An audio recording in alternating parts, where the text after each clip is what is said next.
Compass FM. Joining me in the studio now, Mayor of the Waimakariri, Dan Gordon. Morning, Dan. How are you? Good morning, Kerry. Good to be here. That's really, really good. A couple of things, Dan. The annual plan. Now, is that out for consultation around North Canterbury or Waimakariri right now? And what does an annual plan actually mean? Okay, so the annual plan is Council's effectively annual budget. So we're required and do one annually every year, and then every 3 years we do a long-term plan, which is to set the budgets and to give an indication of the Council's program for the next 10 years, and we do that every 3 years. So long-term plans next year. So we're actually starting the work now on preparation of that, because it takes a lot of work to get that in shape.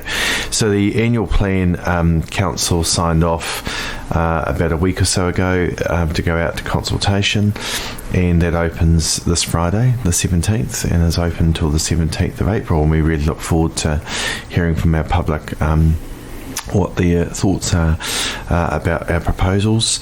It's fair to say it's a fairly there's not a great deal being proposed this year.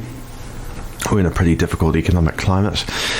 We've got our rates set the draft at 5.97%, which took a huge amount of work to get it there, actually. It started about 14-15%, and just knew that would never be not acceptable to elected members, and certainly not acceptable to our public. So with our staff, have done a lot of work reprioritising and looking at the things that we absolutely need to do, and the things that we perhaps can be done at another stage. So anyway, we'll look forward to hearing the public's view on that, and come back and we do every year, and then we will consider those submissions and make decisions. Have you ever made any changes to a plan from submissions? Yes, definitely.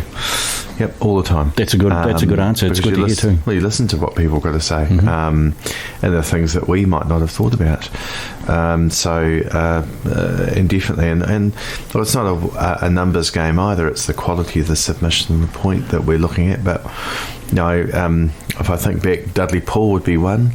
The stadium, we got a huge number of submissions in for that, so they're influential to the council and its decisions that we make. Nice. Talking about things that go on with council, I noticed this morning on a website that the Auckland Council are going to be charging water rates. Water charges are going to go up. I have no idea whether that's got anything to do with Three Waters at all or not. I don't know. We can talk about that in just a moment. But water charges in Waimakariri, does anyone get charged for water in Waimakariri, and will the prices be going up? Well, yes, they do. You get charged for a fixed charge every year. It's not charged on usage, although there is a little bit of differential in that in the rural areas where it is charged on a unit basis. So you do, and there's a fixed charge, and yes, there are some increases, and there one around the need for us to more regularly test, and it's a requirement from Te Mata Arawai, and to do that means that we hopefully maintain an exemption, or will achieve an exemption to not chlorinate, and that's a big process we're going through at the moment. The other is we're going to look at introducing UV ultraviolet at source, which provides an extra barrier of protection, so there's additional charge for that. Where it says UV at source, does that mean some sort of ponds that water is going to be collected in? UV, I have no idea what that means. Ultraviolet light, which passes through it. It's not in a pond. It's through the pipe system. It's separate. It comes as it sort of filters through. It's treated there. So UV is quite a common thing that's used around water supplies. It just kills nasty bugs and bacteria and those things that may be in the supply. So it's just an extra barrier. And we are told now by Te Mata Arawai that they at the very least would expect that to be part of our supplies. So we've had that in our plan for a bit of time, but we wanted to see where Te Mata Arawai, the water regulator, was going to be at, and that if they were going to require that or not. because if they weren't going to require it in another form of technology or something else, we would have considered that, because the cost is significant. It's about $6 million to put across our supplies. Okay, how's the water situation in the likes of Cust and Woodend? Because it has been dodgy for a wee while. Is there any movement on that? They're still chlorinated presently, and we're just working through that to detect where that risk came from and to make sure it's treated. Once we know where that's at, we can make decisions about whether we retain chlorination being on. It's also in Kaiapoi as well, and I get feedback from residents, certainly strong feedback, that they're not happy. We're about to send a letter out to the residents affected in those communities, and just explaining the process we have to go through. I don't think people, with the new standards that are in place, we have to be able to turn chlorine on at a moment's notice if we detect risk, and that's what we're prepared to do to make sure that our community is not at risk and that our water supplies are providing safe drinking water to people. Okay. It's a big test. I don't want it on my conscience that anyone has been could have a waterborne illness, so it's something we have to look at very thoroughly, and we do take seriously. Does this mean that your Waimakariri is in front of the 3 water curve in regards to water infrastructure in many places? Well, yes, I think we are, and in fact what we've decided to do is to reach out to the water regulator and to work with them. We want to work in partnership, not be working against. They've got an important job to do, and we recognise that and we support that.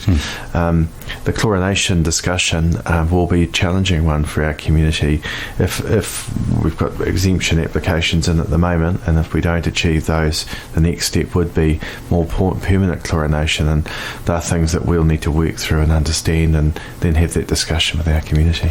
Well, fight hard for no chlorination in the water. For me personally, we have been, Kerry. Yep. We really have been. Yep. So, and we will continue to.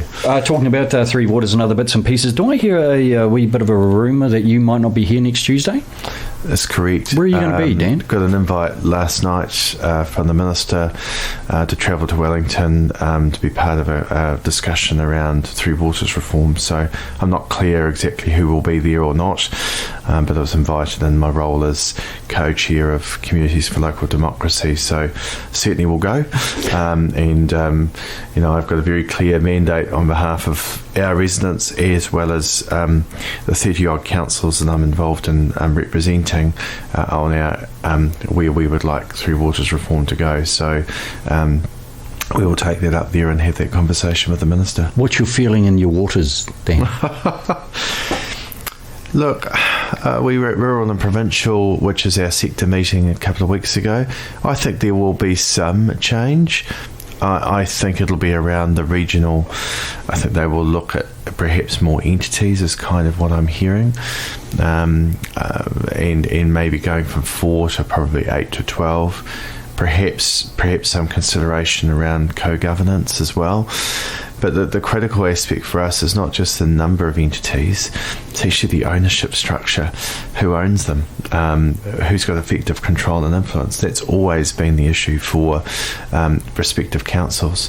There was some mention by the Minister who were up there that he was concerned about the small rural and provincial councils being left out. The thing that he misses in that equation, I will remind him when we meet with him, is the policy work that we've developed. The 30-odd councils that are involved are predominantly rural and provincial. And so that's who we've been working with to come up with this. So it hasn't been just something that's been dreamed up by the big metros. And in actual fact, what we want to do is work together to help each other in that space. Because no 2 ways about it, it is challenging. But we have a plan that we think will work.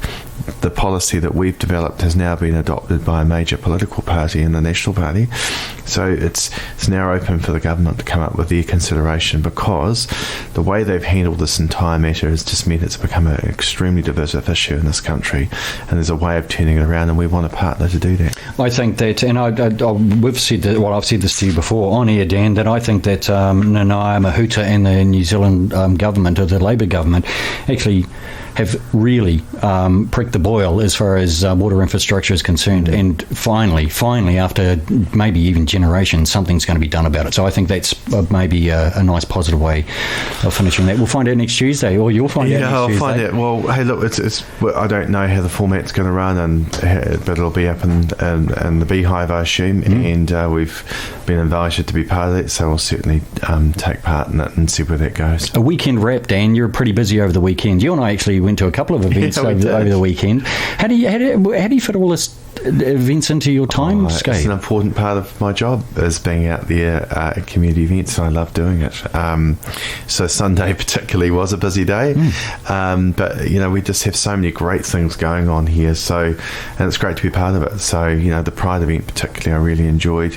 There was a fun run in Kaiapoi, and then there were a number of other things, including, I didn't get to it in the end because the times they brought forward the barbecue for the sailing club, because they finished a bit earlier, because it must have been all due to your good hard work, Kerry. I went out there and I dug holes. How are you feeling, by the way? Oh, today I'm still feeling a wee bit. My ab is still hurting, and no, it was actually the way to get over it? What's that? Continue. Oh, really? Yeah. Well, apparently, that's just a piece of advice to pass on to you. Not only the mayor, but a fitness guru as well. Well, I'm not going to say fitness guru, but just someone that's been through that before. Dan Gordon, look, we won't catch up with you in studio next Tuesday. We might get you on the phone somewhere along the line. But we'll get your people to talk to my people, and we'll get that sorted out, right? Compass FM.